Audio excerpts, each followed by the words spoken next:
وصل اللهم وسلم على سيدنا محمد وعلى آله وصحبه وسلم وبعد. أسعد الله صباحكم ومساءكم ولياليكم أينما كنتم وحيثما حللتم. السلام عليكم ورحمة الله وبركاته. مد الصومالية ميلة جوكتان بوائد السلامي. إلهي سبحانه وتعالى وحان كرجيني يا كنبري يا ويدي سنة يا إنو إذن حفظيو إذن أمانيو إذن بدباديو ميلة جوكتان بقف والبا وحا وجعليا إنو إلهي سيو waxa uu dhiibsanayana inuu ilaahay subxaana watacaala ka xifdiyo awlaadda inuu ilaahay inoo barakeeyo dalkeennina ilaahay inuu inoo nabadeeyo inoo dejiyo. axibati ilkiraam, waxaa maanta marti noo ah shiikheenna aqoon-yahankeenna looyarka bartay culumta sharciga oo ku bartay joogana deganna dalka ingiriiska, sheekh mustafe. mustafa marka koofiyad badan buu leeyahay. koofiyadda aan maanta rabno inuu noo gashado waa midda looyarka. sharaxaad dheeraada ayaan waxaan uga baahannahay arrimaha ku tacalluqa badda oo MOU iyo dadka oo lagu confuse gareeyey waxa la yidhaha submission oo uu inoo kala sharaxi doono Dr. Mustafa. qadiyadda ugu horreysa waxa weeye waa breaking news. waa khabar caajil ah, war cusub oo si official ah ii soo gaaray ayaa waxa uu ii sheegayaa inay Kenya qorsheynayso dalka inay kusoo duusho. sida ugu dhaqsaha badanna ay kusoo gasho iyadoo ciidan aad u tiro badan wadata gobollada jubbooyinka, khaasatan gobolka jubbada dhexe. waxay rabtaa inay jubbada dhexe xoog ku qabsato iyadoo ku doodaysa ama ku andacoonaysa ama ku gabanaysa la dagaalanka al-shabaab. warkaasi waa khabar mawthuuq ah ama sugan, war sugan weeye. xalay baan idiin soo geliyey,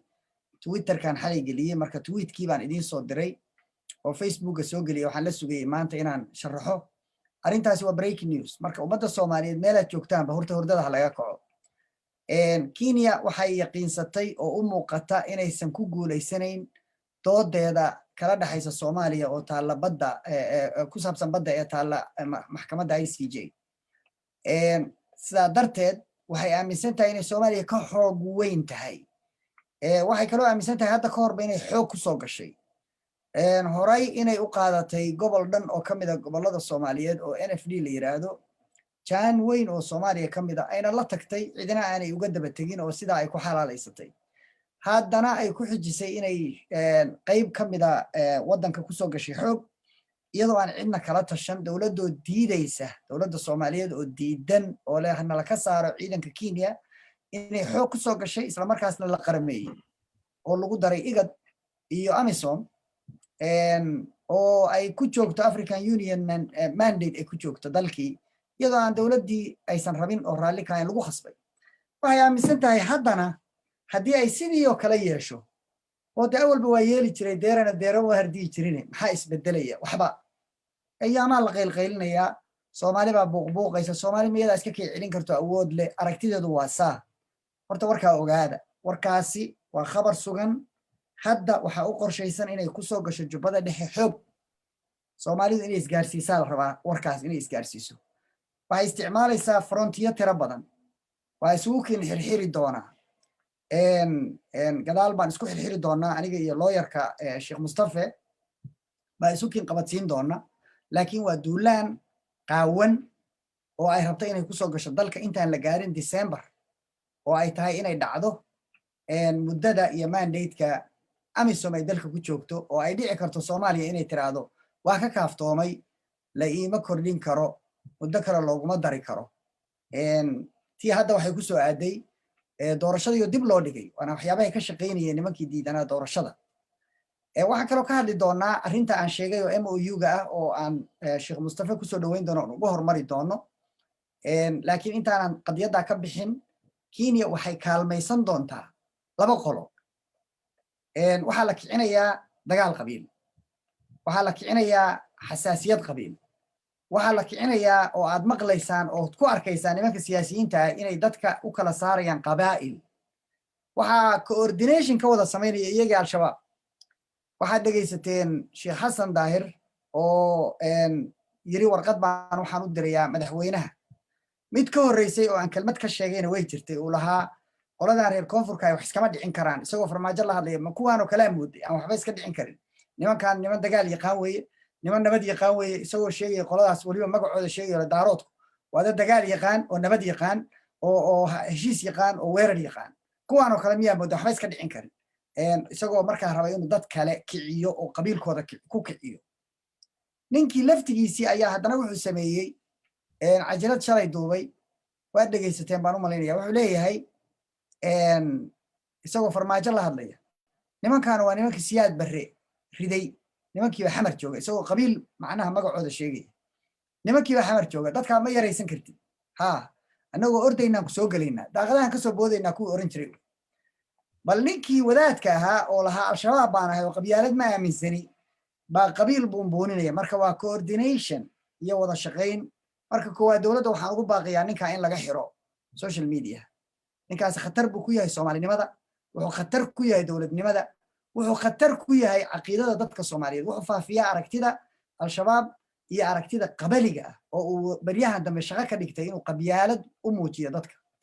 waxaasi laakiin waxa alxamdulillah ah reer muqdisho dad bislaaday way ka socdeen wax loo akhriyi kara maaha waa reer muqdisho si guudna Soomaaliya oo dhan waa laga bislaaday qabyaalada waa laga baxay Soomaalidu meelay joogtaba Soomaalinima baa ka go'an afarta koone oo Soomaaliya dadka nagala soo xiriirayo Soomaalida qabiil kasta leh Soomaalinimadu ay safka hore u tahay waa malaayiin way xisaab male marka arintaas waa good news in Soomaalidu qabyaalad dib ugu noqon karin laakiin Kenya waxay isticmaalaysaa jihada al-shabaabka waxay kale oo qaraxiyo iyo nabadgelyada in faraha laga saaro Muqdisho in lagu bilaabo qaraxiyo ayaa isdaba socda oo ma garanaysaa la yiraahdo warbaashi farahay ka baxday dhinac baa laga wadaa dhinaca kale waxay kaalmaysanaysaa nimankii la oran jiray mucaaradka waxa cajiiba Sheikh Mustafa sharixi doona sharciyadeeda Sheikh Mustafa qaybta guddiga la baxay badbaado qaran laakiin macnaheedu yahay guddiga burburin qaran sida rasmiga ah oo saxda ah kelmadda ay waafaqsan iyaga ay tahay guddiga burburin qaran marka koowaad waxay ka kooban yihiin dad aan isku level ahayn dad official ah iyo dad shacab ah see dad official iyo dad shacab ugu midoobi karaan guddi ay wada leeyihiin iyadoo qolada officialka qoladii u dhignayd ay ka maqan tahay waliba majority ay maqan yihiin afar baa ka maqan markii maamul goboleedyo la sheego afar ayaa ka maqan labaa jooga gobolka Banaadir Hirshabeelle Koonfur Galbeed iyo Galmudug baa ka maqan waxaana loo sheegay hadalkii hadda Siciid Danine ka muuqatay inay isku dhaceen qoorqoor uu diiday inuu u yimaado ay sarkaan maxaa yeelay khudbaddii aan u bixiyey buqbuqo khudbad baa jirtay buqbuqo aan u bixiyey wax saa la isugu walaaq buqbuqo waxaa la yidhaha wax fiican iyo wax xunoo la isku walaaqay oo markaa ciir haddii caano dheer lagu daro wax kale soo baxdaa marka buqbuqo aan u bixiyey taasaa buqbuqo la yidhaha khudbaddii buqbuqo uu marar badan ku ataagay oo qoorqoor uu ku yani huymileed gareeyey runtii anigu ma rabin inaan ka hadlo ilaa ay heerkan soo gaartay waxba kama soo qaadin ma soo sheegin sababtaa waxaan ka baqiyay inay aan isku dir anigu alifo laakiin qofkii waa maqlaya waa dhegaysanaya waana dhibsanaya wuxuu dhibsaday hadalladiisii haddana waa nacay mana tegayu yiri lana kulmi maayo Axmed Madoobe aad isugu dayay baa la yiri una shaqayn weyday waxaan kaloo ogahay inay telefoon ku wada hadleen madaxweynaha in badan oo tiro badan labada ninba waana sharixi doona marka hore ku soo dhawow madasha waxaadna ku bilowdaa sharciyada guddigan waxaan ku xijin doonaa MOU-ga markaan tan ka baxno Sheikh Cabdisaaq waa mahadsan tahay bismillaahir rahmaanir rahiim dhammaan dadka ku xiran barnaamijkan iyagana waan salaamayaa horta waxaa la rabaa in la ogaado nimankan cidda ay rabaan inay matalaan ama ay rabaan sharciyadan ay sheegteen iyo maartay magacan ay la baxeen ee badbaado qaran laba dhinac baan ka fiirinaynaa kow yay rabaan inay matalaan waa su'aal iyaga markoodii hore ay matalayeen haddana yay rabaan inay matalaan iyaga maxaa ka dhaxayn kara maxayna wada qaban karaan iyada laftirkeedu waa su'aal kale su'aashaastaan gudbin ka hor sharciyan xaq ma u leeyihiin ama sax ma tahay inay ku dhawaaqaan ama ay sameeyaan alliance noocaas oo kala ah ama xulufo noocaas oo kala ah jawaabtu waxay noqonaysaa maya national security-ga iyo danta qaranka ayay khatar ku tahay sababta waddanku waxa uu leeyahay dawlad fiir waxa laga hadlaya ma ahan doorashada waqtigeeda ma dhacday iyo ma dhicin waxa laga hadlaya ma ahan marka way ka duwan tahay marka waxa laga hadlay waxay tahay waa masiirka iyo amniga dalka marka dad baa dadka Soomaaliyeed matalaya dawlad baa dadka Soomaaliyeed matalaya loo yaqaano dawladda dhexe oo marka federaalki waddanka oo dhan isku haysa dawladdii oo joogto madaxweynihii oo joogo in dad laga dhex sameeyo oo marka qolo kooban intay is arursadaan oo sida hadda sheekha uu sheegay waxa ka maqan 3 maamul goboleed iyo gobolkii Banaadir waa 4 marka haddii 4taas ay ka maqan yihiin 2 maamul goboleed iyo qolo mucaarad ah maxay marka soo kordhin karaan waxaan ognahay markay sidaan oo kala dhacda caalamka ma ahan mudaharaad ma ahan diidmo ma ahan constructive maaragtay criticism ma ahan ama dawladda la saxaya ma ahan laakiin waa khatar abuuris xaalad kale oo dadka kala qaybin karto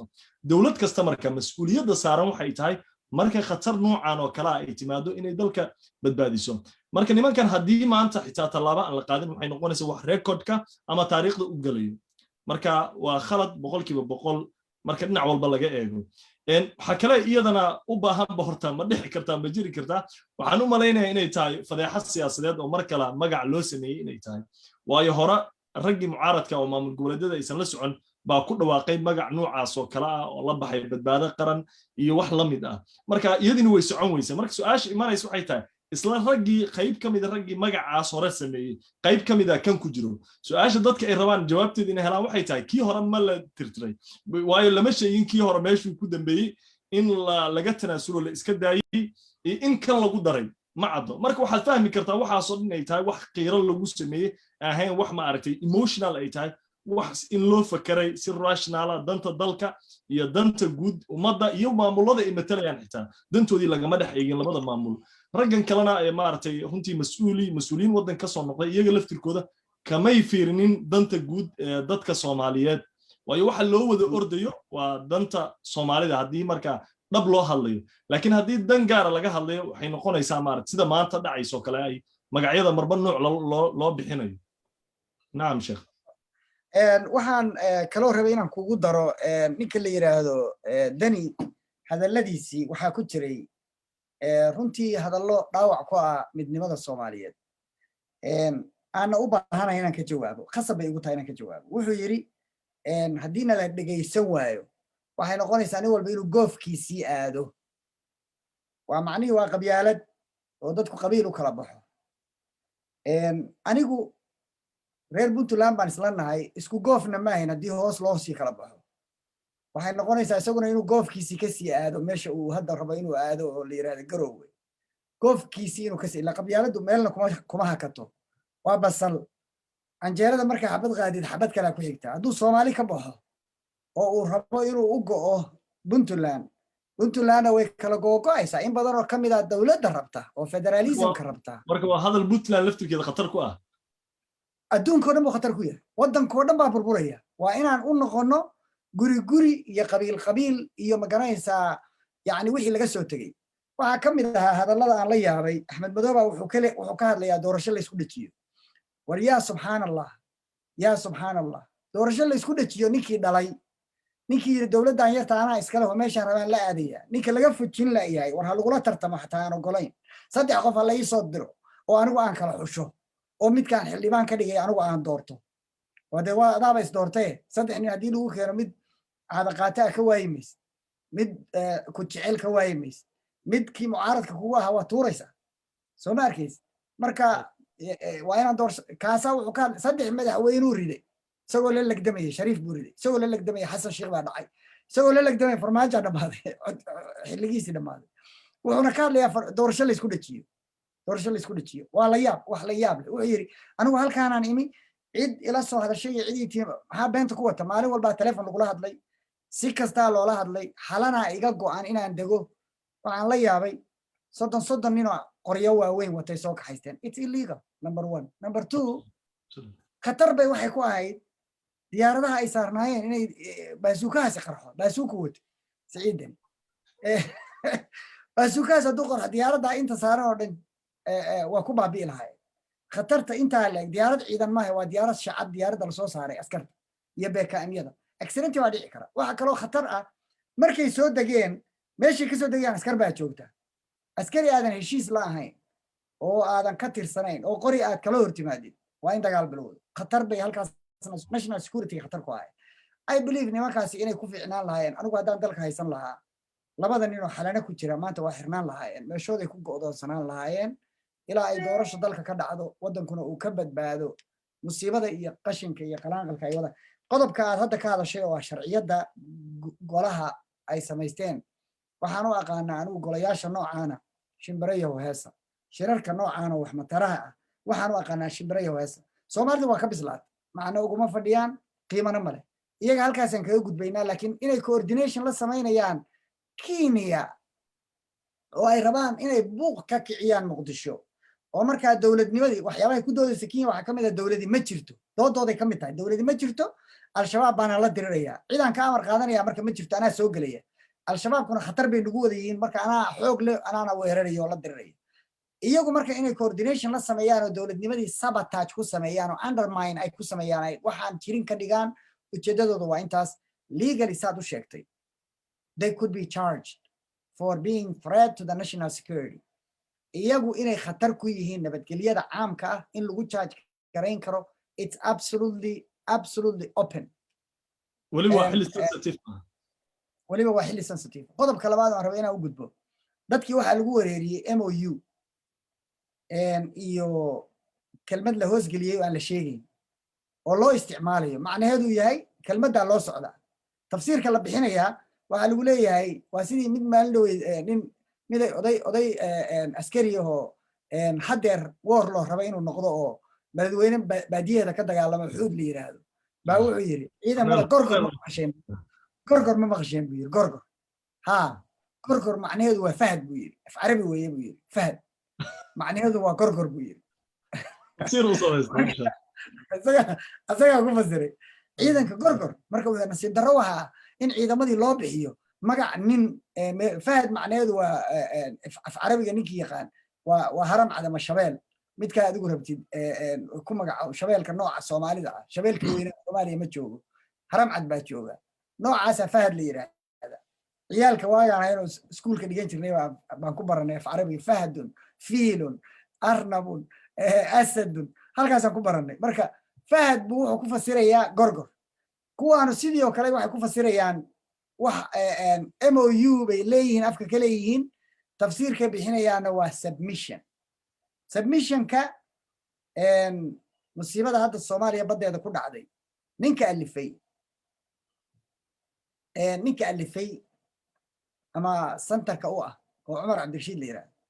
waxaynu ognahay submissionka inuu u diiday Yaman waa u diiday inay dalbatay inay submission badda ina ka dhaxaysa aan cabirano submissionkooda ay geysteen waddamadoo dhan ay geysanayeen waana arrinta ah deadline kale oo May 13 dhici lahayd haddii aan la geyn arrintaas marka horta bal sharax inaysan number 1 ku xirnayn in Kenya warqad lala saxiido iyo waxa ay tahay sharax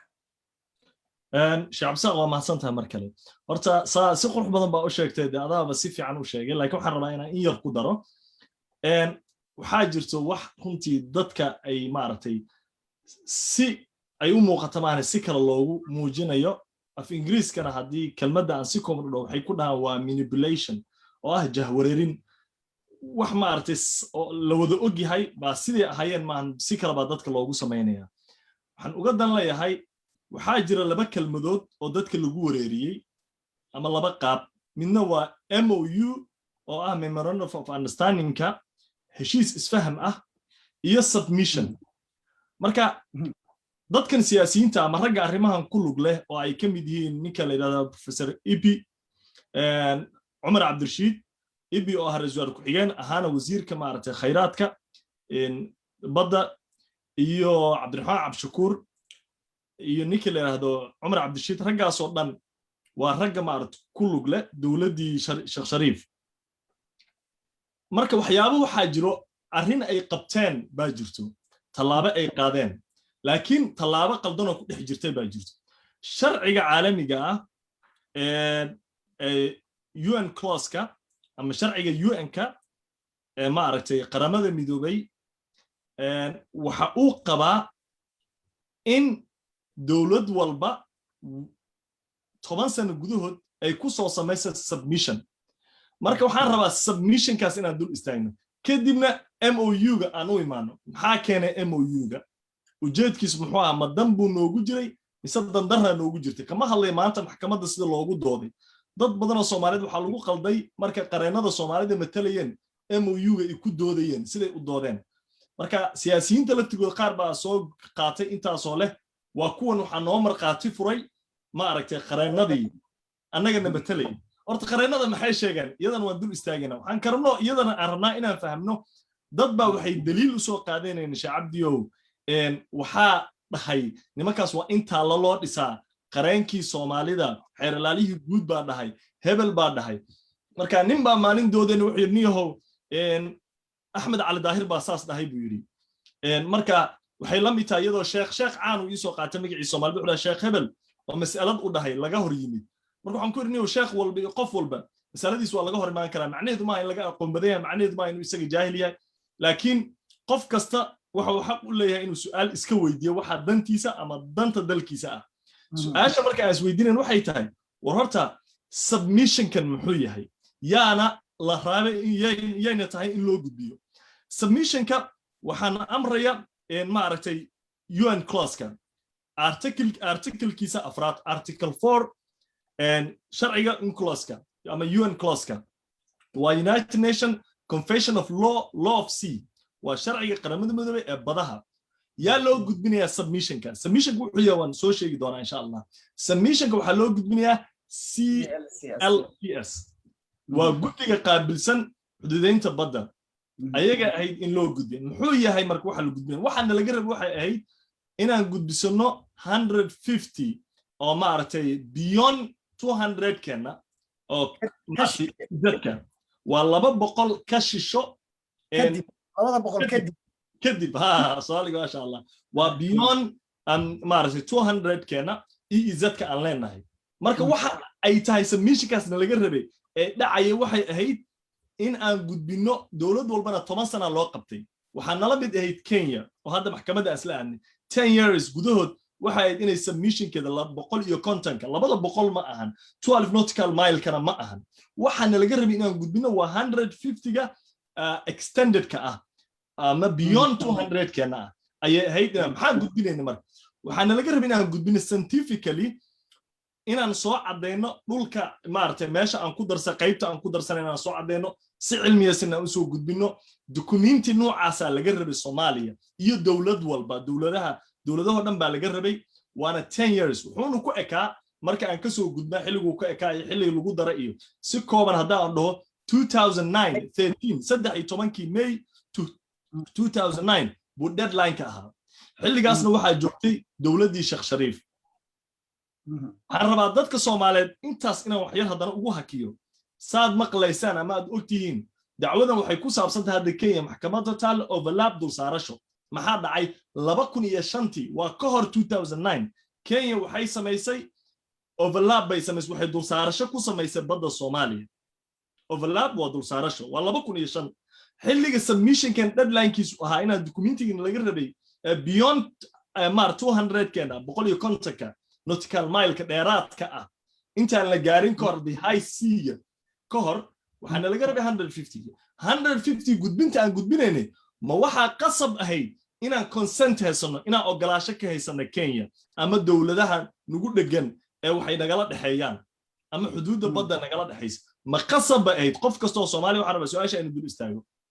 qasab ma ahan la consent in la hela qasab ah firi waxa waajib ah consent ina haystid laakiin macnaheedu ma ahan adigoona consent ka haysanin inaadan submissionka gudbin karin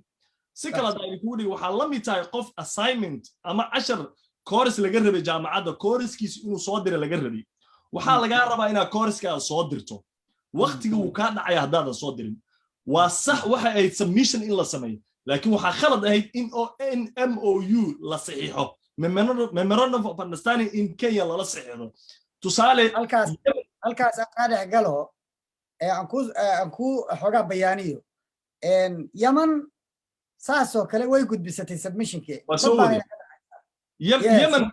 sida annaga nalaga rabina submission u sameynaysa bay submission u sameysay ayadoona MOU annaga nala gelin Soomaaliya ah because iyadana waxa consent waxa lama soo xirin UN ka la soo xirin annaga waxaan ka wadaa annaga Soomaali ah Yemen waxay ahayd inay consent naga hesho laakiin Yemen waxba ugama xirnaan submissionkeeda kama xirmi lahayn oo submissionkeeda inay dirto ugama hakan lahayn consent ama ogolaasho annaga ay naga rabtay sidaa darteed waxay dirsatay submissionkeedii marka waxaad ka wadaa looma baahnayn inaan Kenya wada hadal galno inaan dirsanay ahayd deadline-ka saasan ku gaari lahayn anagoo aan Kenya is arag because iyada laftirkeeda annagana consentigeeda ogolaasho way nooga consent waa ogolaasho sharciga marka laga hadlayo anaga dhammaan dawladda UN ina soo weydiinaysaa laakiin kuma xirnayn deadline-ka waxaan ku gaari karnay submission-keeno aan gudbisano annagoo Kenya arag lana sheekaysan waxna aysan dhex marin fantastic shaacadi waxaan rabaa inaan kugu daro marka article-kaas afraad ee UN clause-ka ama UNCLOS-ka qofba siduu u yaqaana aan ka soo gudbo siyaasiyiinta maxay isticmaalaan marka waxay dhahaan waa ku qasbanayn in ma aragtay aan submission samayn MOU waa ku qasbanayn waxay dadku uga dhigayaan inuu submission-ka uga xirnaa MOU-ga fiiri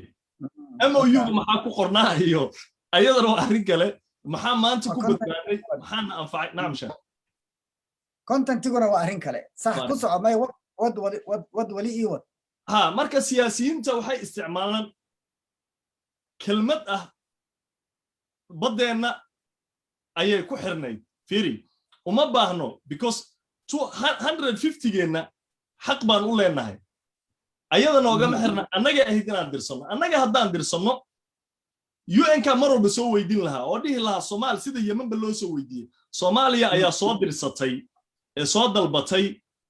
waa loo bandhigi lahaa ayadaa marka Kenya consent-ayna siin lahayd ama waxay dhihi lahayd maya sida Soomaaliya bay dhahday Umar Cabdirashiid uu sameeyay marka Yemen la soo weydiiyey marka MOU-gan baa dadka lagu wareeriyey maanta maxkamadda marka dad badan waxay dhahaan inaan maxkamad aan MOU-ga naga caawiyo MOU-ga nagama caawinin because Kenya waxa ay samaysay overlap-keena mar walba xaq waxa u lahayn 2005 bay samaysay inaan ku dacweyno oo aan isla aadno maxkamadaas marka isla aadno marka maxay la soo bixi lahayd daysa MOU haysan qof kasta is weydiiyay marka heshiis baan because iyada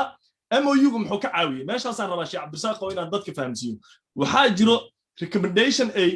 haysatay ay gudbisatay in Kenya oo ahaa in iyada iyo dawlad kale haddii dispute ama muran badeed uu dhex maro inay dhexdooda dhamaysan karaan maxkamaddii kulankii hore 2017 waxay la timid ay diiday inay maxkamadda u leedahay jurisdiction sharci inay u leedahay inay xukunka qaadi karto waa haddaan dib u noqonaa because laba kulan bay ahayd kulanna wuxuu ahaa kii maanta la soo gabagabeeyey kulan wuxuu ahaa kii 2017 oo aan joogay dadkii jooga aan ka mid ahaa ICJ-da Kenya waxa ugu weyn la soo shartagtay ama ay la imaado waxay ahayd aniga waxaan heshiis naga dhaxeeyay annaga iyo Soomaaliya inaan dhamaysano dispute-keena ama haddii aan badeen rabno inaan ka wada hadalno saa darteed maxkamadda looma baahna sax marka maxkamaddii waxay ku qasbanaatay inay fiiriso in MOU-gu uu sax yahay inuu sharciyada waafaqsan yahay meeshaas horta MOU-ga naga soo galay waa maasantahay sheekh halkaa waxay ka heleen hiilo oo maxkamaddu dhinac bay iyaga uga hiilisay maxaa yeelay waxay ku tilmaantay inuu yahay sharci valid ah Soomaalida doodeedu maalintaa waxay ahayd MOU-gu valid maaha sababtoo ah madaxweynuhu inuu saxiixa annaga sharciga ku qoran heshiis caalami haddii la geliyo number 1 number 2 nimanka la yiraahdo oo laga diiday Soomaaliya baarlamaanka iyagii baa diiday waxaa lagu tuuray meesha signature-ka waxaa ku qoran heshiiskan wuxuu dhaqan gelayaa marka la saxiixo therefore heshiis waqti lamaba siinba baarlamaanka oo heshiiskana khiyaamo ahaa oo Kenya ay ku khiyaamaysay nimankii la saxiixday oo ay u hoosgelisay si aan looga daba imaan number 1 number 2 waxa la yiri madaxweynuhu inuu wax saxiixo iyo inuusan saxiixin waa internal affairs annaga nama khusayso waa local laws baa la yiraahdaa international law maaha marka waa legally binding international agreement taas iyagana iyaga guulaystay laakiin iyaguna waxay ku guul daraysteen kelmaddii shal iyo kelmaddii ahayd forcible ku soco ورن شعب ساق مركا كينيا MOU وحو أطري با مهمة دات سوماليد وربي إنه أطر وحو مطرين سيدا أي كربين أما وحي كلاسو شعب حين وحنا كلمة ريكومنديشن وحنا وجد جدي ريكومنديشن وحنا سينا مركز سومالي سبميشن سمايستو كدي بقى ريكومنديشن وحنا سين لا إنه 150 قدرس كلمة ده سو حنكوده ريزرفيشن هراء لكينيا أو 1965 أي دقيقة هاي يد دولة كلمة محكمة دي بحيلات عن مركز هذه ما بقى هذه كرتو شرعين أمليد يا فرصة أساسية مركز فرصة أساسية حاسية سياسة صحيحة سياسة صحيحة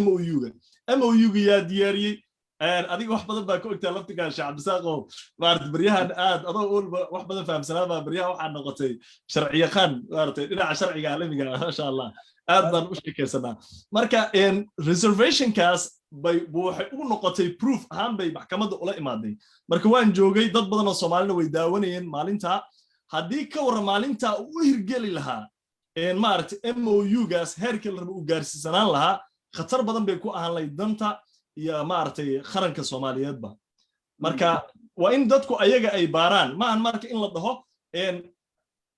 هرناليها ما عيد والبعض هذه قصب وحى هي إن ما عرفتي سميشن أي سميان نمان كان مدو يكوس حسينين والله كرا دولة حلقة جرتي وهي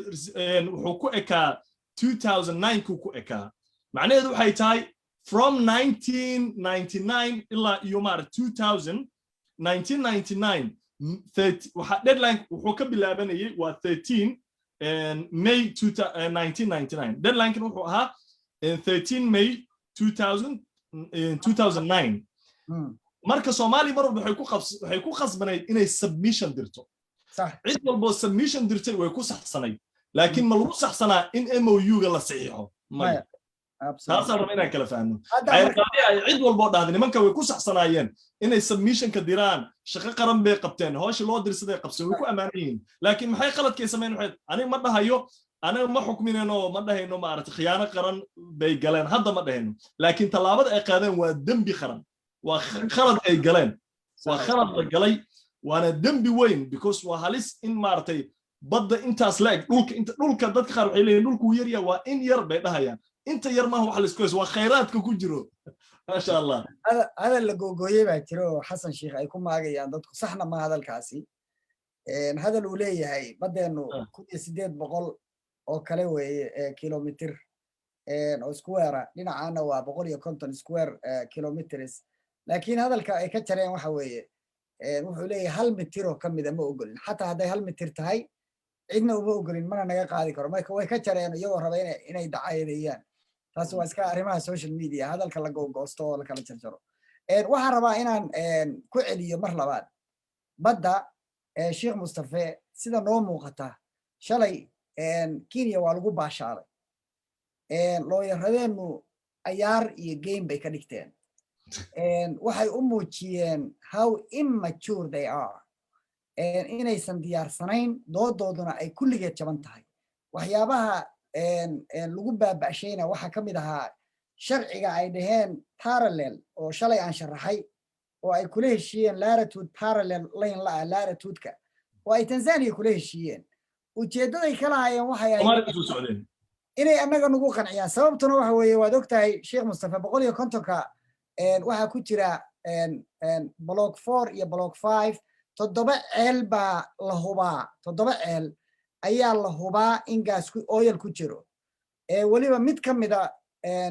waatan eno ay ku bilowday drillingka ku bilowday shirkadda kamadan laga sheegay hadda kulli kambariyaashi kale hadda oo iskaga baxay oo ay siisay waxaan rabaa oo kale ummadda inaan u sheego wadamada caalamiga la yiraahdo oo dani afkiisu cadayga uu uga dhigay international community-gu Soomaaliya dambay kaleeyeen dawladda noogu dhow dawladda so far an interested toos aan uusan ka muuqan inay naga raadinayso waa Turkiga oo walaalnimo iyo ehelnimo u shaqeynayso meelaha ay wax ka qabanaysaa laga garanaya dawladda ku soo xigta waa Qatar 30% bay ku leedahay sheerka ceelka laga qodayo dhinaca Kenya waana tan keentay hadda inay labadiiba la kulmaan marka inaan fahanno internationalku inay ina ka danaystaan bay rabaane cidina uma imaan adiga rescue-gaaga iyo in lagu badbaadiyo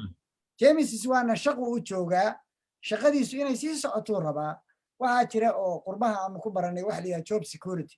si aadan shaqada uga tagin cilmiga iyo xirfadda aad taqaanid gudbin maysid مثلا haddaad mashiin ku shaqayso operator tahay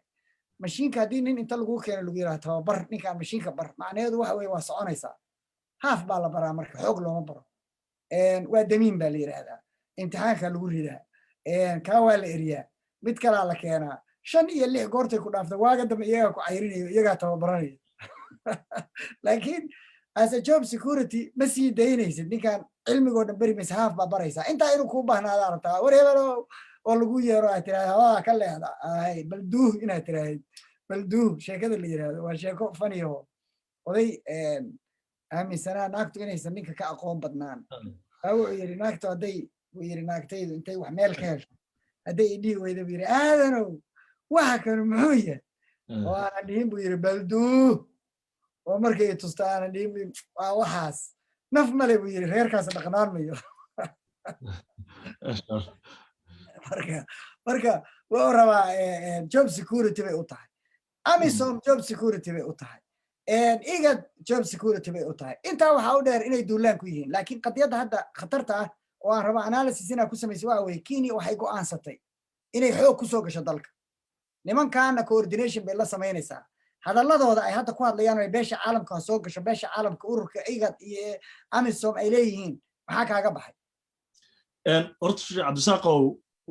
waxaan hadda Kenya ay samaynayso ma ahan wax oo coincident ah wax iska dhacay ma ahan waa wax la xiriiro dhulka ay naga haysato iyo badda hadda ay naga soo aaday waa wax la xiriiro oo wax isla xiriira dad Soomaaliyeed waxaan rabaa inaan ku baraarugaan badda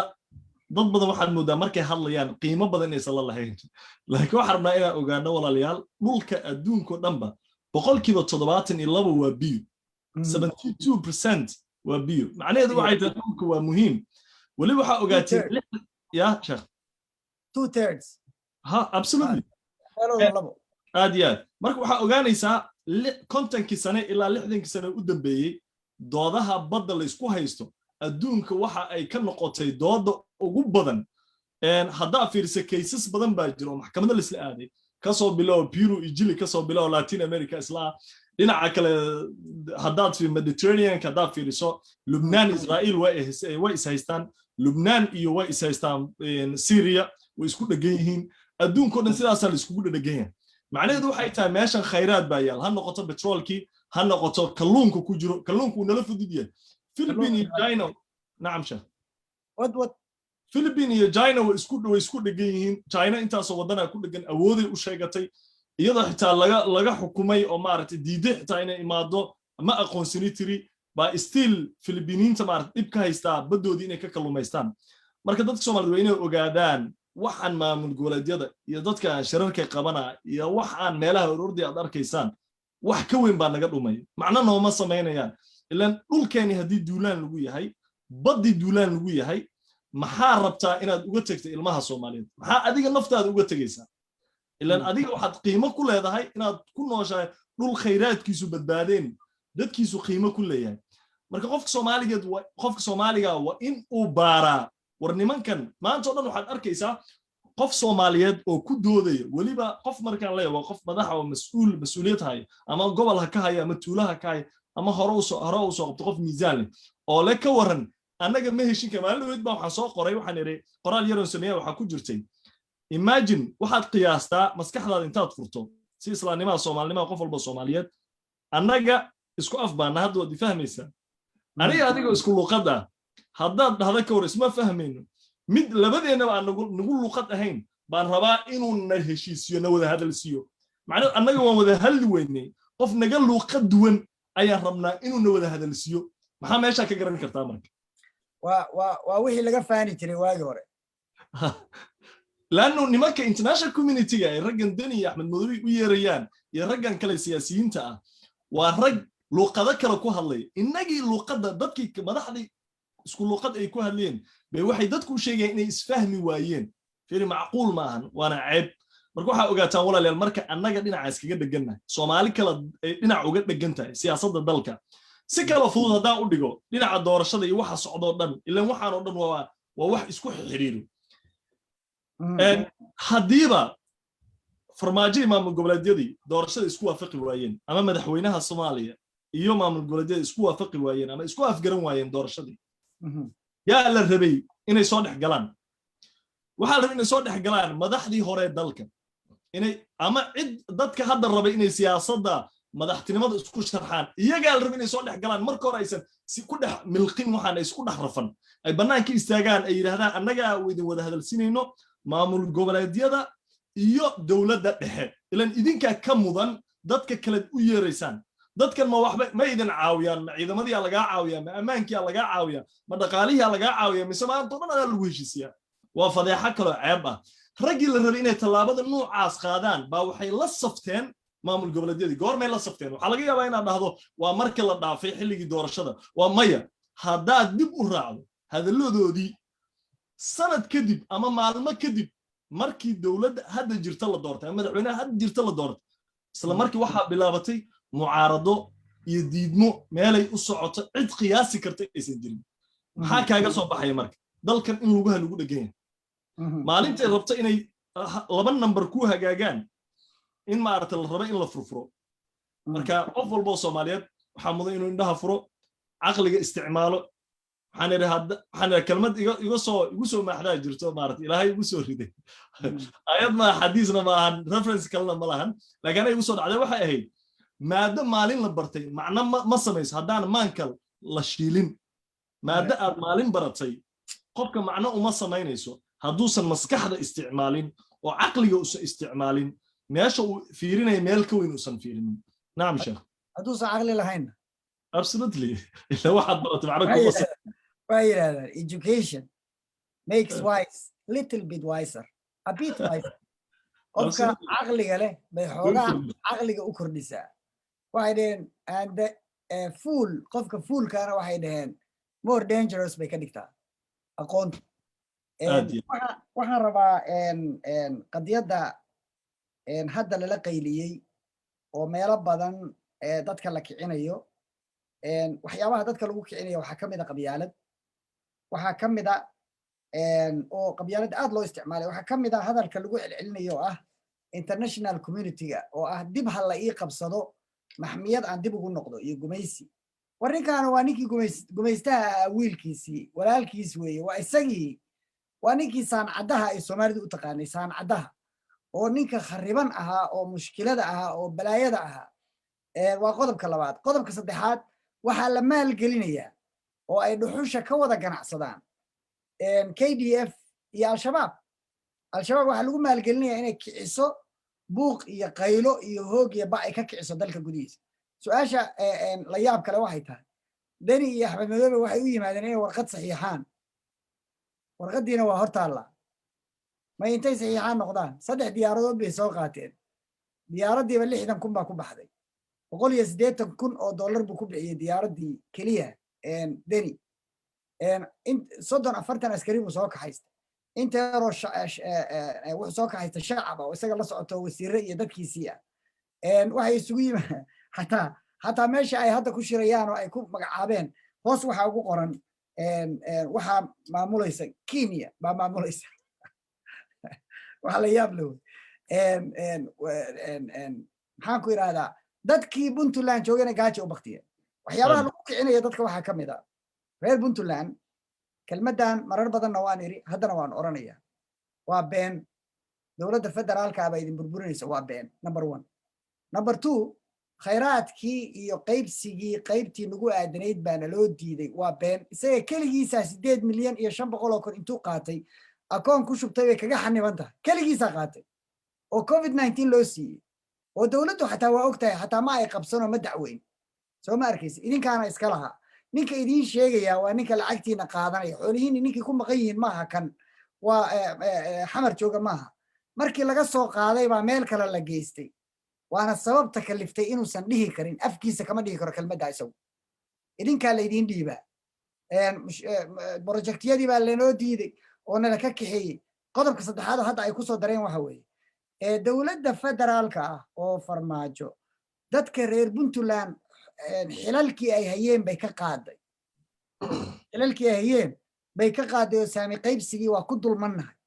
ayadana waa been waxba kama jiraan kursi la waayey oo ka maqan oo farmaajo u yimi soo cadeeya kursiga bankigay sheegaan oo aan saami qaybsiga isagu ka mid ahayn kursiga bankiga oo ay haysteen more than 10 years baa waxa haystay Bashiir Ciise oo aniga adeerkaya baa 10 years ka badan haystay Soomaa dhowr dawladood buu haystay in la bedelo marka qof kale lagu bedelo qolo kale loo dhiibo what's the problem markaysa inkastoo aan aqoon waxa ku tacalluqay iyo sababta loo bedelay iyo waxa lagu bedelay iyo aan garanayn yani waxyaabahaas reer Puntland laga dhaadhiciyo mashaariic baan heli lahayn oo farmaajo hortaagan waxaan rabaa inaan idinku daro news baan idinku daraya waa khabar iyaduna Deni laba doorasho ma ogoli buu yiri that's the fact laba doorasho ma ogoli doorashadii dadbaneyd oo September 17 aan saxiixay ma ogoli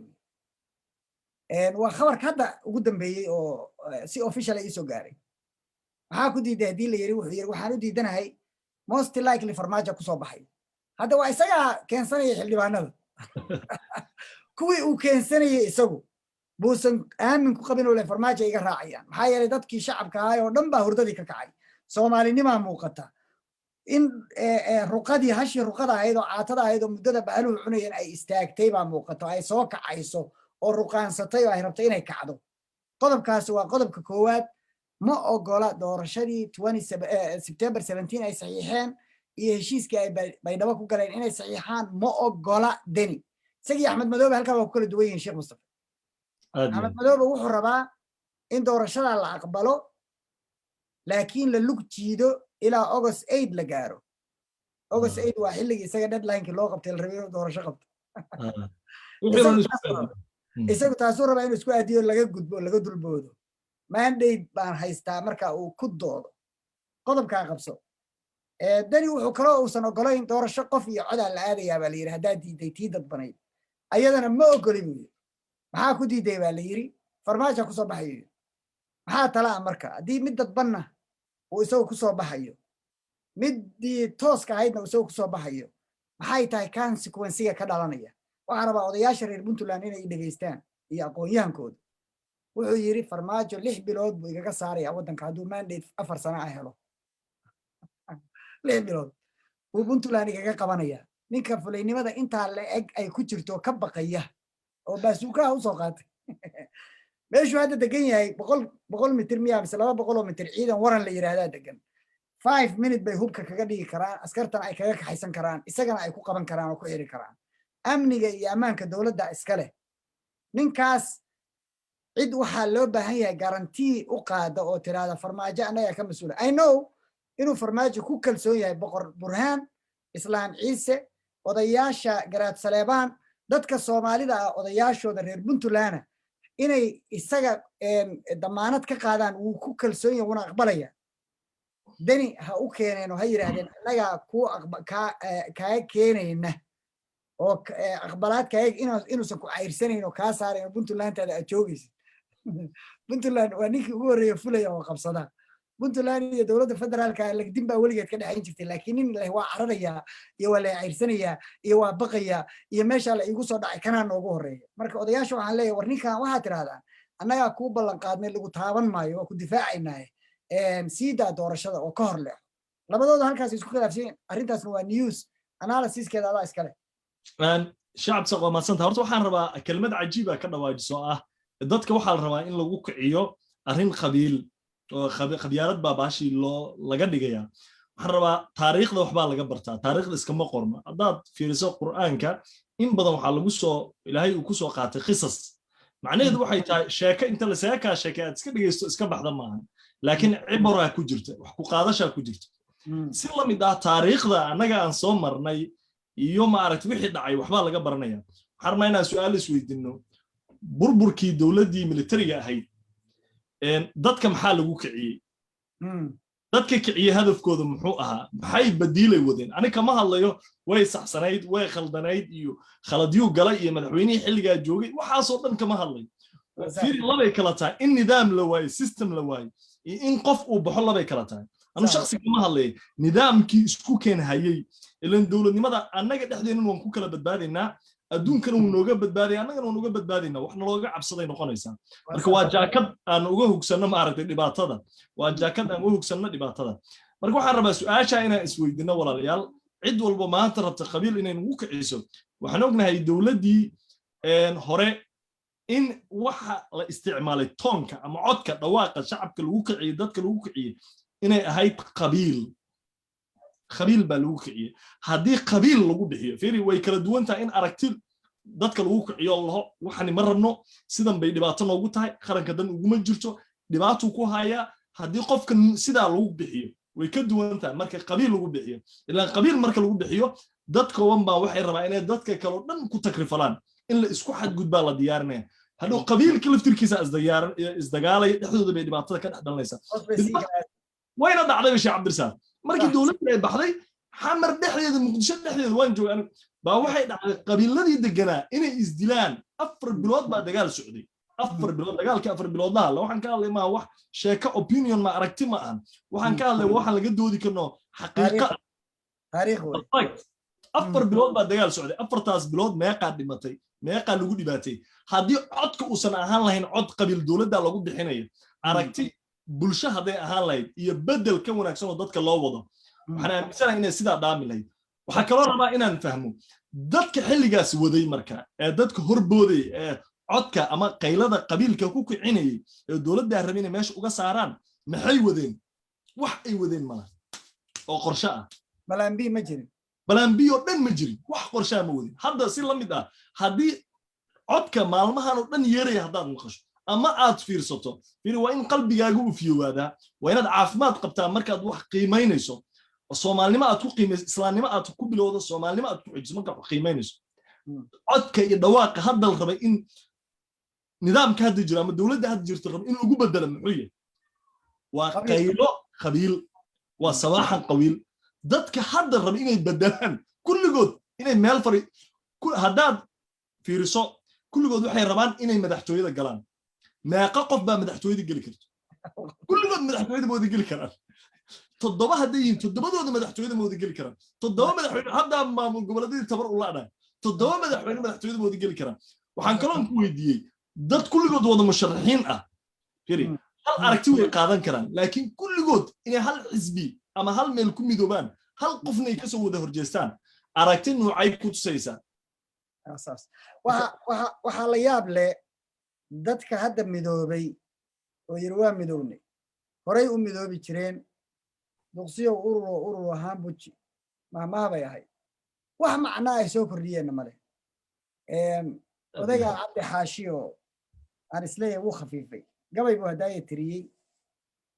hees nin tiriyey buu soo qaatay oo wuxuu yiri nin fanaana ayaa hees tiriyey inaan waxaas leenahay dalkeenu barwaaqadaas yahay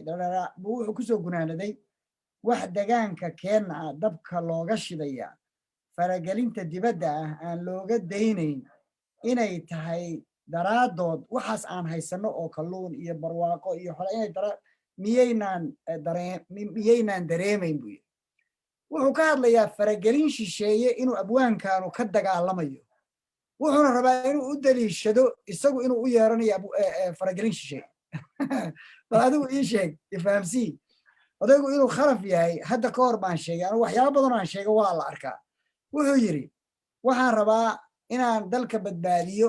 beesha caalamkooy kaalaya ii qabta dalka ii qabta aan badbaadiye dhinac kalena wuxuu daliishanayaa gabay uu leeyahay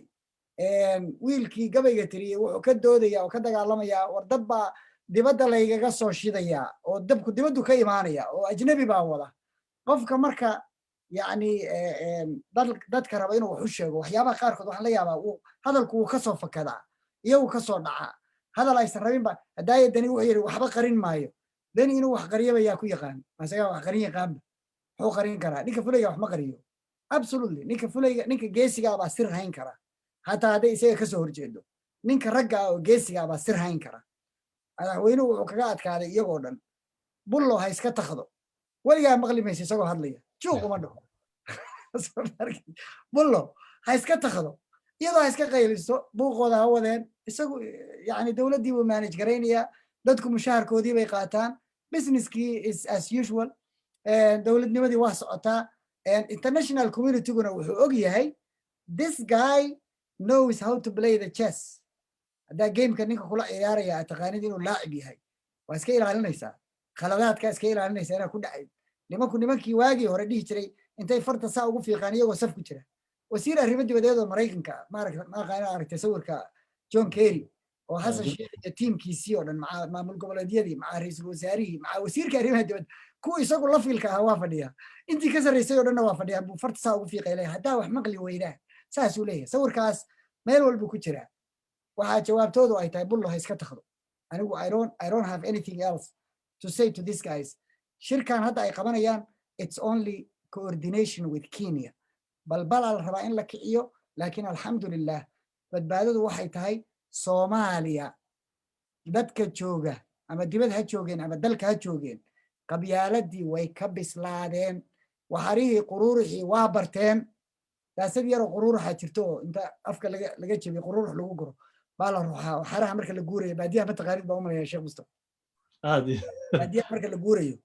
waxaraha lama kaxayn karo hoos bay forforsadaan waxbay cunaan oo iska daba wareegaan waxaana la rabaa in la socdo socodka ma yaqaaniin waana tabar yaryihiin marka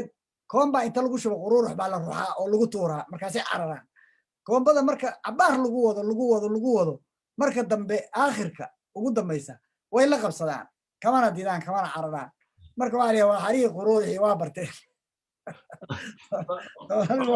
عمري أنا قربة قاتل شعبديو أنت دقالي بلاين الوجود محاب بادي أرجع طلع نوالي هذا قرور نوالا ده الله أكبر كي مركي إنه جبه إن شاء الله إنه جبه سوق صدق لي قضبة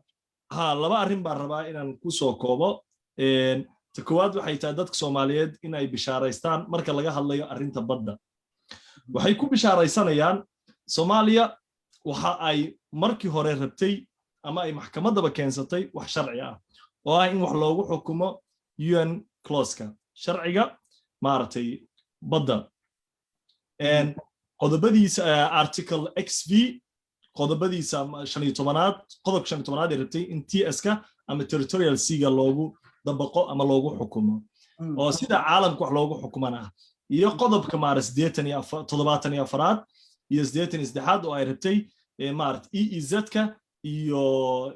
maartay beyond 200 ka in maartay ama continental shelves ka oo 250 ka waxa dhan waa continental shelf 350 ka laakiin beyond 200 ka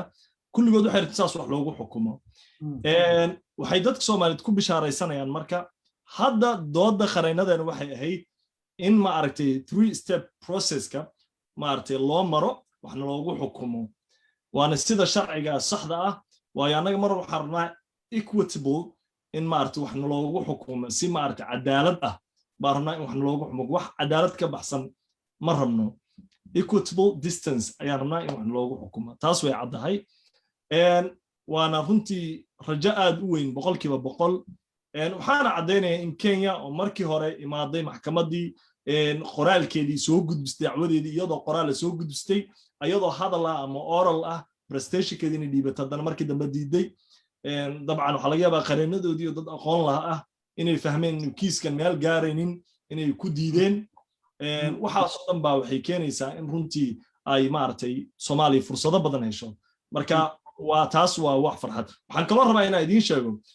cid walba oo dhahda MOU-ga maartay guul bay noo ahayd iyo waxbay noo tartay hadda markii u dambeysay wax way noo tartay because isagaan ku qasbanayn inaan cugsanno sharciyadiisa because waa isaga midkii Kenya maartay la imaaday maxkamadda qodobkaas in lala dul istaago heshiiskaas in la dul istaago waa lagu qasbanaa laakiin qatar ma aha iyo dambi la galay wuu ahaa 100% qof kasta oo Soomaaliyeed ha baaro waxana waa cilmi waxaan kaloo idinku bishaaraynayaa waxaan inta adduunyada jirto dhan hadalkayga dhageyso anu waan dhiman qof walbana wuu dhiman laakiin inta adduunyada jirto oo jiraya MOU-ga wixii maxkamadda ka dhacay hearing-kii written-kii qoraaladii waxaasoo dhan ICJ-ga page-koodana way ku jiri doonaan adduunkana wuu yaali doonaan ilmaha dhalan doona 100 sano ama 200 sano kadib haddii adduunyada sii jirto way arki doonaan waxayna ogaan doonaa cidda Soomaaliya dambiga ka gashay taas lagu bishaaraysto annaguna waa naqaan ya sheekh annaguna waa naqaan waana sheegay annagana waa naqaan waana sheegaynaa in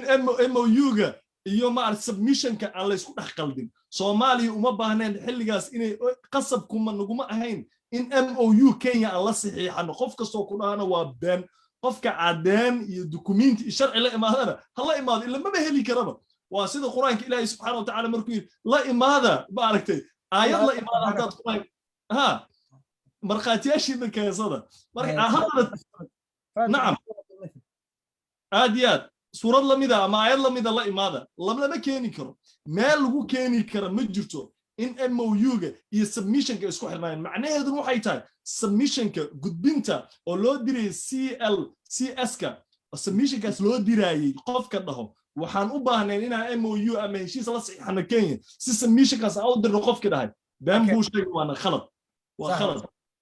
waayo waxa naga dhacay 2013 May 2009 markaan ku celnaa wuxuu ahaa submission-ku ahaa gudbisashada hadalkaas aad tiri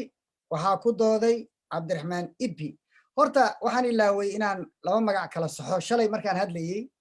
waxaa iska kay dhexgalay Cabdiraxmaan Ibi oo aan soo dhageystay Cabdiraxmaan Xaaji Aadan Ibi oo aan soo dhageystay cajiladii uu ku doodayay oo uu ku difaacayay MOU ninka emailada laga hayana waa ninkaas oo connectionka iyo isku xirka u ahaa Kenya iyo nimanka la yiraahdo ninkii Norwich-ka ahaa oo ambassador-ka ahaa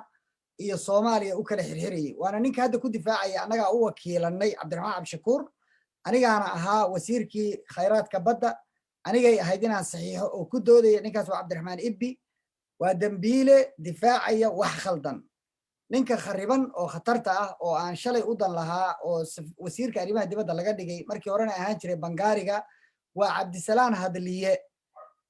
programkii corruption-ka ahaa oo isaga iyo Xasan Sheikh iyo Camalow iyo teamkaas tirada badan iyo Fawziye iyana mar baan si fiican u qaadaa dhigi doonaa insha Allah taala iyadoo dhameystiran documenti leh baan soo saari doonaa maxkamadda ka socota Maryland oo 12 milyan iyo barka lacagta lagu dhacay iyo shirkadii la dhihi jiray ama company-ga la oran jiray BCW PricewaterhouseCoopers iyo lawyeradii Rogers iyo systemkii mar baan ka sheekayn doonaa Cabdisalaan Hadliye waa ninkii ay Yusur Abraar uga carartay amarkii uu siiyey isaga iyo Fawziye ay siiyeen oo percentage-ka lagu siinayay 12 11% lagu siinayay company-gii uu Shariifku ugu bilaabay 3.5-ka ilaa 11 la gaarsiiyey Mustafa waad ka war haysaa dabcan mar baan ka hadli doonaa insha Allah taala marka hadalka waan saxayaa ragga isku difaacaya MOU-ga oo Twitter-ka la joogo oo nimankii waa inta loo dhisaa nimankaas shaqo fiican bay qabteen qaar le apology waa in la siiyaa adeer dad badan oo wax bartay baa jooga dad badan oo wax u bartay baa jooga daacadna u ah aan loo hoos gelin karin submission marka dirsanaysid UN-ta loo dirsadaa you don't have to get permission from anyone warqadahaaga aad buuxsanaysaa waxaad u dirsanaysaa intaan deadline-ka la gaarin May 13 ba waxa u dirsanaysaa UN-ta qaybta kamidka oo commission CLCS la yiraahdo Continental Shelf Commission of Law Limitation Continental Shelf CLCS qoladaas u dirsanaysaa iyaga marka waxay u soo dirayaan warqad qolada Kenya waxay leeyihiin nimankaas submission soo dirsaday is there any objection diidmo consent baa leeyihiin waxay isku haysataan miyaa jira mise waad u ogolaanaysaan oo waxaad leedihiin siiya ama waa diidaysaan waa siinaysaa waana sida dhacday Yaman annagana lama soo xiriirin iyadaa iska dirsatay deadline-keedii bay miid garaysay dowladda UN-ta qaybta CLCS-ka ayaa Soomaaliya warqad u soo dirtay Umar Cabdirashiid baa helay waxa la yiri Yaman waxay rabtaa inay xadaysato badeedii idinka maadaama xuduud leedihiin ma ogoshiin waxay dhaheen maya buu yiri Umar Cabdirashiid because kuwaasi kuwa lacag bixinaya ma ahayn laakiin kuwan waa loo ogolaaday in loo ogolaaday kaliya ma ahayn warqadaha loo saxiixay khasab ma ina warqad saxiixin waana waxa maxkamadda markii aan tagnay nala kula dooday nala kaga adkaaday waa saxiixdeen baa leeyahay dawlad baa saxiixday waa valid annagu marka hadda waxaan ku doodaynaa isaga content-kiisii baan ku doodaynaa maaha inuu isagu sax ahaa oo fiicnaa weli waxaa laga shacabdi dadka inaan ugu daro waana laga adkaaday markaa dadka qaar waxa laga yaabaa dhammaan laga adkaan waxa laga hadlay maaha in case-kana looga adkaaday maahan in maxkamadda looga adkaaday maahan waxaasoo dhan maahan laakiin waxaa la dhahay MOU-ga waa sharci annaguna waxaan lahayn sharci maahan laakiin waxa ay maxkamadda ku guuleystaa waxay tahay Kenya waxay diideen maxkamadda inaysan qaadi karin sharciyad aysan u lahayn dacwadan inay qaado maadaama reservation uu yaalay iyada iyo wadan kale waa inta hadaaya dhahay mar raba inaan ku noqdo laakiin waxaan rabaa inaan qodobka mar kale idin xasuusiyo oo ah maxay tahay qodobka nimankan ay ku doodayaan siyaasiyiinta ibi uu leeyahay haddaad dhegeystaan wuxuu leeyahay waxaan weyn lahaynba 200 keen bal hadalka intaa la egfiri EEZ keena baan weyn lahaynba war waxa la gudbinayay TS kana ma ahayn EEZ kana ma ahayn beyond 200 ka way 150 ba ee submission kana laga rabay badweynta yaa ahayd marka waa kan waxaan ka hadlayo ma ahan wax ma aragtay aragtida waxa qabo under article 4 of index 11 to II to UN clause ka wuxuu qabaa in dawlad walba ay soo gudbisato 10 sano gudaheed inay ku soo gudbiso deadline-keedana uu ahaa marka hore wuxuu ahaa 2001 waa lagu daray waxa deadline-ka looga dhigay ilaa wadamo badan oo Soomaaliya iyo Kenya ka mid yihiin way awoodi waayeen inay soo gudbistaan that's why Norway ay uga caawisay waa sheeko dheer marka waxa laga rabay inaan gudbino 2009 13 May wuxuu ahaa submission-ka marka haddaad aragto in maxkamadda laga dhex leeyahay ama aad aragto xeeraale ama cid kale oo dhahaysay nimankan way ku saxsanaayeen inay gudbiyaan war waxa ay ku saxsanaayeen submission-ka ahayd maxay ku qaldanaayeen waxay ku qaldanaayeenna waxay ahayd inay MOU saxiixaan absolutely hal su'aal oo kale aan ku khatimaynaa territorial waterkeenu waa imisa waa 12 nautical mile laakiin continental shelfskeeno dhan waa 350 350 200 baan lahaan jirnay law 37 goormaan 12 yeelanay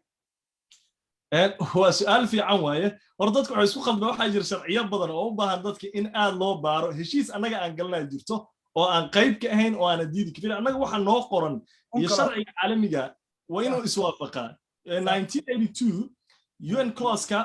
ama sharcigan maaragtay caalamiga ah ee maaragtay UN-ka Convention Law of Sea Law aan qaybta ka nahay fiir waa saxnay waxaan saxnay ma diidi karno baa wuxuu noo sheegayaa inaan 12 nautical mile leenahay laakiin macnaheedu ma badeen dhan inay 2 tahay waa 350 way annaga iskala sharciyadiisa laakiin 12 nautical mile oo la yiraahdo TS ka territorial sea annagay gooni noo tahay cidna uma soo dhawaan karto cidna ma isticmaali karto cidna uma soo dhawaan karto waxaa haray inta kale iyada 200 nautical mile oo ma 188 ka after kadib 12 nautical mile ka waxa la dhahaa EEZ oo ah exclusive economic zone dawladaha kale ama dadka kale way isticmaali karaan maxay u isticmaali karaan laakiin adaa iska leh waa gurigaaga tusaale oo Soomaaliyeed haddaan dhigo waa gurigaaga hortiisa adaa iska leh gurigaaga gudihiisa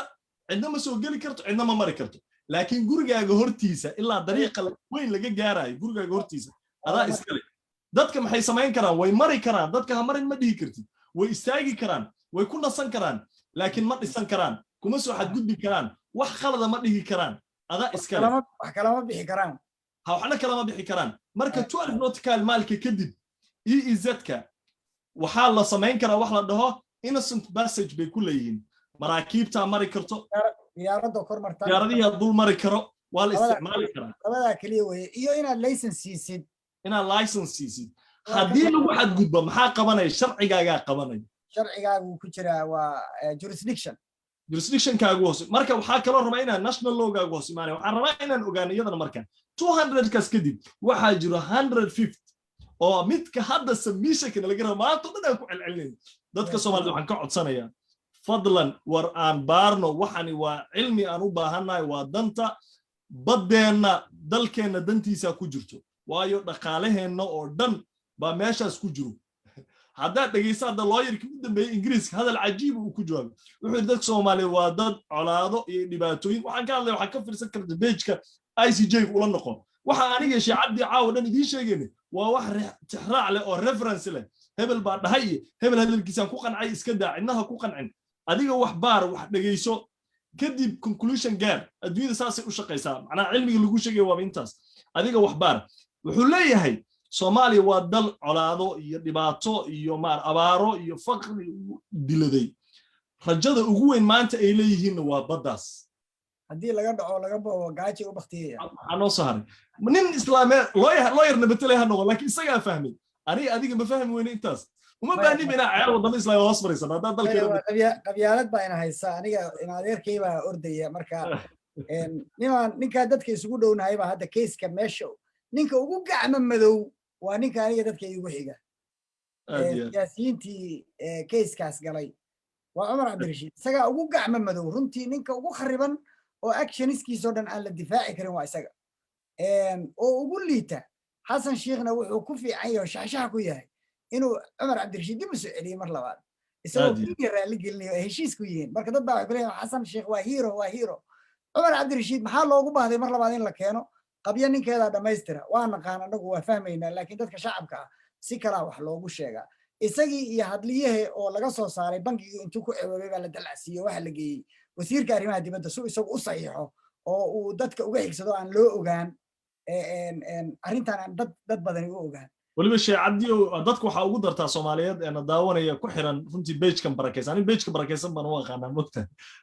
bejka barakaysan dadka soomaaliyeed waxaa ugu sheegtaa in barnaamijkan hadda aan ka hadlaynay badda arrimaha la xiriiro iyo sharciyadooda ayadoo casharo camal inaan usoo geli doono wax badan waana muhiim aad iyo aad si joogtaa maasha allah allah ku barakeeye sheekh mustafe xayaakum allah wabayaakum waa kaa faa'iidaysanay wax badan looyarkeenna ilaahay cilmigana ha kuu xafidiyo geesinimadana allah ha kuu xifdiyo waddankeennu wuu dhaqaaqayaa niyadda ha la dhisto dagaal bayna ku soo socda ha la diyaar garoobo haddii loo baahdo ciidamada la isqorayaa ha la diyaar garoobo insha allahu tacaala khayr badan baa idiin rajeynaya sheekh mustafe aad baan mar labaad kaaga mahadinayaa wasalaamu calaykum waraxmatullahi wabarakaatu